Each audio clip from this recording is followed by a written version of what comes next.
I don't want to deal with them anymore. They're scum. You know what scum is? They're scum. They're sick people. So things are clearly not going good in Iran right now. The peace has been destroyed, and the president did not hold back. Is the ceasefire done? Is the MOU dead? It's a very interesting question. To me, I think it's over. I don't want to deal with them anymore. They're scum. You know what scum is? They're scum. They're sick people. They're led by sick people. And they're vicious, violent people. And if they had a nuclear weapon, they'd use it. As far as I'm concerned, it's over. I'll speak to our negotiators. They want to negotiate. They're good people. Steve Witkoff, Jared Kushner. But they have to come back to me. As far as I'm concerned, it's just a waste of time dealing with them. They're liars. We make a deal. And if I make a deal with him, we have a deal. And he goes out, he talks. We make a deal. Everyone's agreed. No nuclear weapon. We make a deal. They go outside, talk to the press. They say, we never even talked about it. There's something wrong with them. They're cuckoo. As far as I'm concerned, it's over.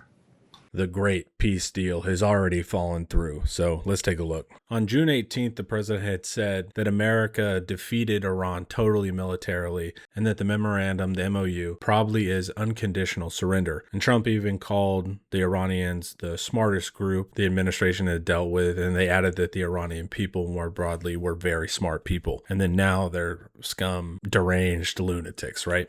And Trump's been at the NATO meetings, so this was today. But yesterday, things sparked back up. خیلی وحشتناک بود.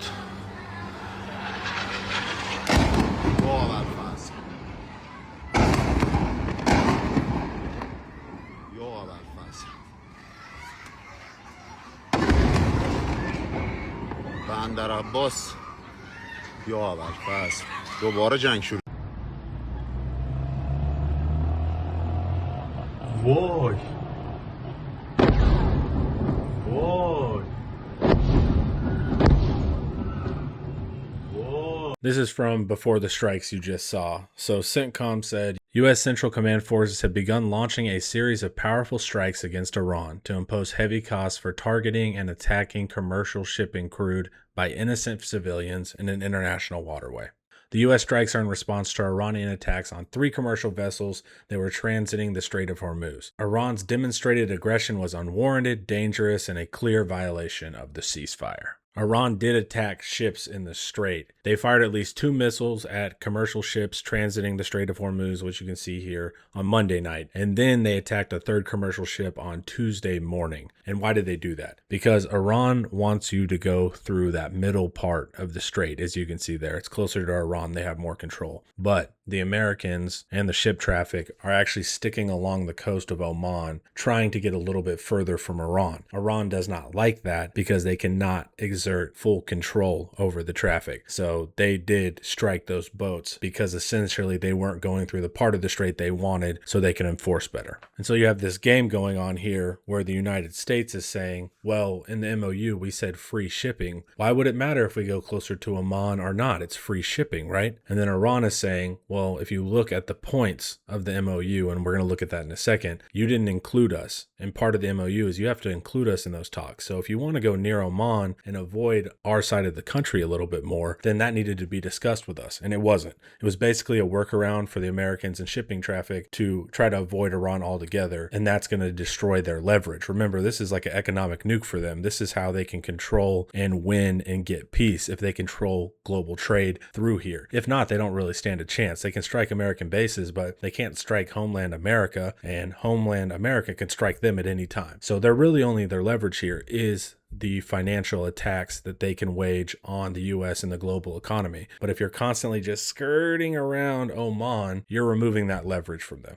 And remember, before the war started, it was already totally free. We had none of these problems. So this whole concept coming about that we're all mad about was not an issue at all until Israel and the US decided to strike Iran. And so let's take a look at point number 5 of the MOU. This is what the argument's about. Upon the signing of this MOU, the Islamic Republic of Iran will make arrangements using its best efforts for the safe passage of commercial vessels with no charge for 60 days only from the Persian Gulf to the Sea of Oman and vice versa. The traffic of commercial vessels will immediately start, and considering the need for removing the technical and military obstacles and demining them by the Islamic Republic of Iran, will be instated within 30 days. The Islamic Republic of Iran will conduct dialogue, key part, with the Sultanate of Oman to define the future administration and maritime services in the Strait of Hormuz in discussion with other Persian Gulf littoral states, in line with the applicable international law and the sovereign rights of coastal states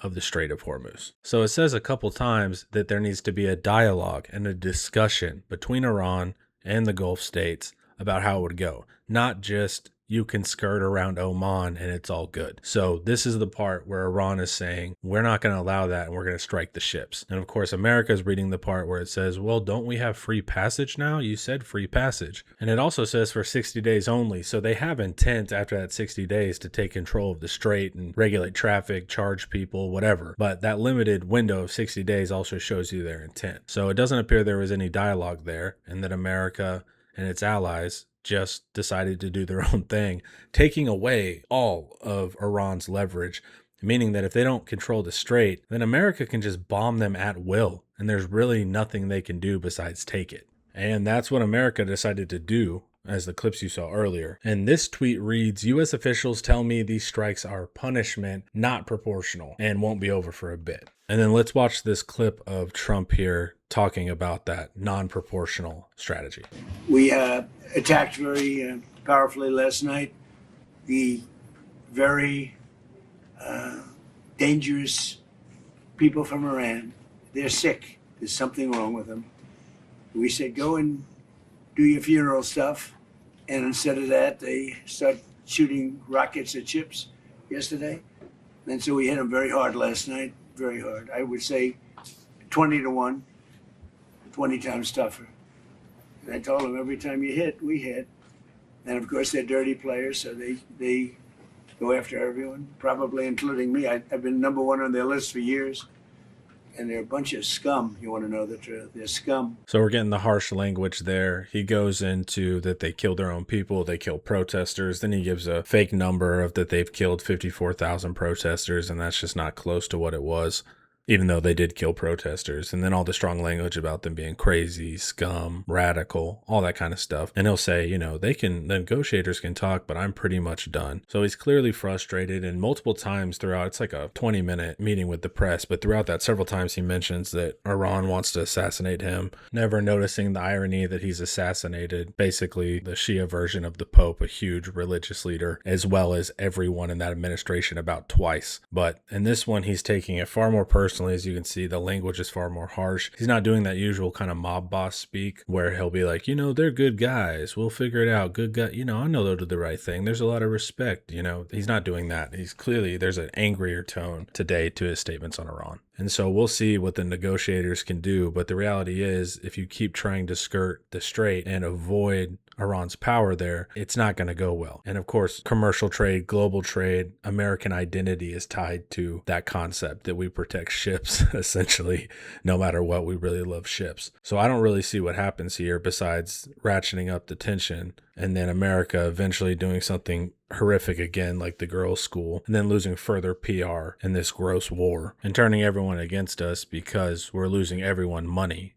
And remember, this was not a problem until we attacked. There was no problem with the strait. Things were running smoothly. So essentially what America wanted to do was attack Iran, do an MOU, and then act like nothing changed. And Iran's been burned several times here, negotiating with the United States and getting its legs kicked out from under it. And internal politics in Iran are like, are we idiots? Why would we go back to the negotiating table here? And the reality is, it's going to be hard to take the beating America and Israel can provide. They do need a solution, but the solution needs to be that they have some leverage over that strait, because it's all they got. So if you keep trying to skirt that, the problems will continue. But America's trying to have its cake and eat it too. Free attacks on Iran without any consequences right now. So we'll stay tuned in. We'll see if there's another round of strikes. The president has more to say about this, but that's where we are at as of right now.